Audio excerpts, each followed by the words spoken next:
Le jeudi, vous le savez, c'est jour de sortie pour les hebdos, en tout cas pour la plupart d'entre eux, et notamment un en particulier, Actualité Juive. Bonjour Alexis Lacroix. On me dit que cet hebdo vous tient à cœur. Absolument, je vous le confirme. Bonjour. Alexis.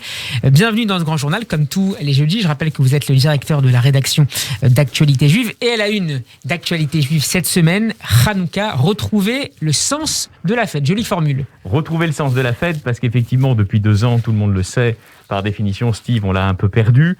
Au gré des confinements, des reconfinements, des réductions de présence physique, et il est difficile pour beaucoup d'entre nous de continuer à faire la fête.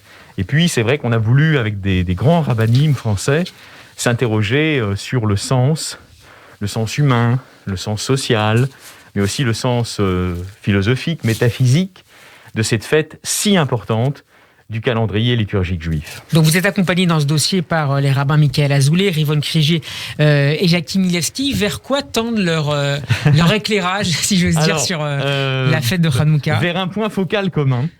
On va le dire très simplement. Cette fête, évidemment, intervient au moment du solstice d'hiver. Ouais. En gros, un petit peu avant le solstice d'hiver. Le moment où il y a le moins de lumière dans le monde. Exactement. En tout cas, dans la partie de l'hémisphère nord, c'est le moment de la nuit, de l'enténèbrement, ou en tout cas de l'obscurcissement. Cet obscurcissement physique correspond métaphoriquement à un obscurcissement métaphysique, disons dont le sens est religieux. Or, quel est le sens de Hanouka ? Quel est le sens de cette célébration des fioles ? Eh bien, évidemment, il est très intéressant, et d'ailleurs Michael Azoulay, Jacques Milevski, mais également Rivon Kriger, y insiste. C'est au fond une lumière salvatrice, on dirait messianique, dans la tradition religieuse que vous connaissez bien, Steve, qui va au fond désopacifier, en tout cas transpercer l'écorce opaque du monde en hiver et réchauffer le cœur des hommes. Mais cette lumière, évidemment, c'est la lumière divine. Et c'est une lumière, et c'est tout le sens de cette fête. C'est tout le sens de Hanouka. C'est une lumière qui compte sur chacun d'entre nous pour être plus diffusée, pour davantage rayonner dans le monde. Nous sommes, dit un des rabbins que nous avons convoqué pour ce beau dossier coordonné par Yael Samama, nous sommes au fond le Meshoutaf de Dieu. L'associé. Les associés. Voilà, l'associé gérant du monde en quelque sorte. Les hommes sont tous l'associé gérant du monde dans une œuvre commune, et cette œuvre commune, elle porte, dans la tradition juive, notamment depuis la Kabbale, elle porte un nom très clair, c'est le concept, la notion de réparation du monde. Au travers de Hanouka, lorsque nous recevons cette lumière providentielle, si nous savons la recevoir, si nous savons la transmettre autour de nous, à nos proches, à nos amis, à nos familles, nous participons réellement de la réparation du monde. Vous voyez, donc c'est une très belle fête, dont le sens excède largement ce que, d'un point de vue non religieux, on pourrait être tenté d'y voir. C'est-à-dire que c'est une fête qui participe d'une économie de la création et d'une réparation d'une création qui est par définition imparfaite et dont la perfection, ou en tout cas l'amélioration, dépend largement des gestes des hommes, des gestes les plus quotidiens des hommes. Et évidemment, c'est une réflexion pleine de sens, c'est-à-dire que nos actions, même les plus infimes, participent soit d'un enténèbrement du monde, soit au contraire d'une clarification, d'une progression de la lumière. Et c'est la lumière. Il y a un sens moral, au fond, si vous voulez, immédiat de Hanouka, qui nous était important dans un journal comme Actualité Juive de contribuer à souligner. La lumière, les lumières et Hanouka, la une d'Actualité Juive, du nouveau numéro cette semaine d'Actualité Juive. Autre dossier, ou en tout cas gros plan cette semaine dans Actualité Juive, l'économie en Israël et la hausse spectaculaire du shekel. Oui, alors on pourrait s'en réjouir, évidemment, d'ailleurs on doit s'en réjouir, du strict point de vue d'Israël. Il y a des conséquences à la fois positives, mais aussi négatives, notamment pour les exportations. Voilà. C'est très positif pour ceux qui travaillent en Israël. C'est-à-dire qu'ils ont une monnaie forte, c'est très bien. Mais ça a 2 conséquences négatives. Comme vous le dites, à l'export, c'est plus compliqué.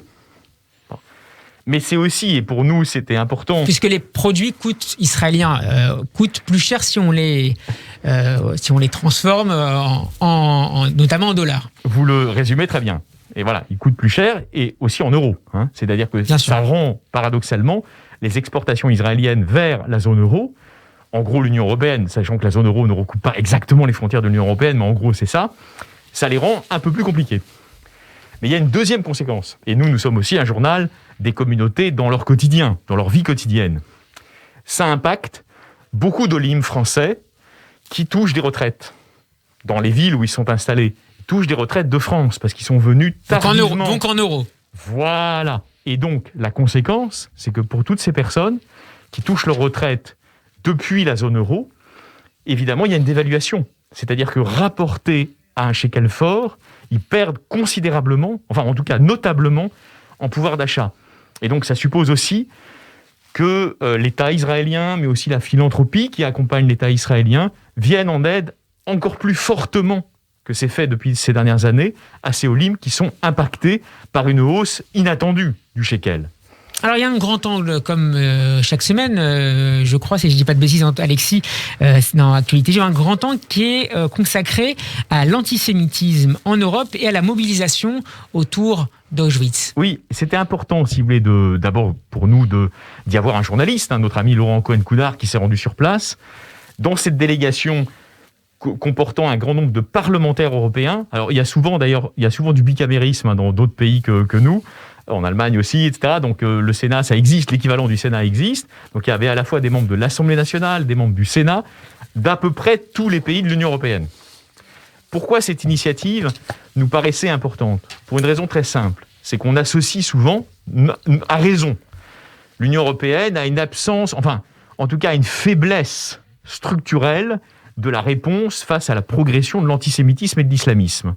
C'est vrai, nos auditeurs ont raison de penser que par structure, l'Union européenne n'est pas aussi mobilisée qu'il le faudrait depuis de nombreuses années.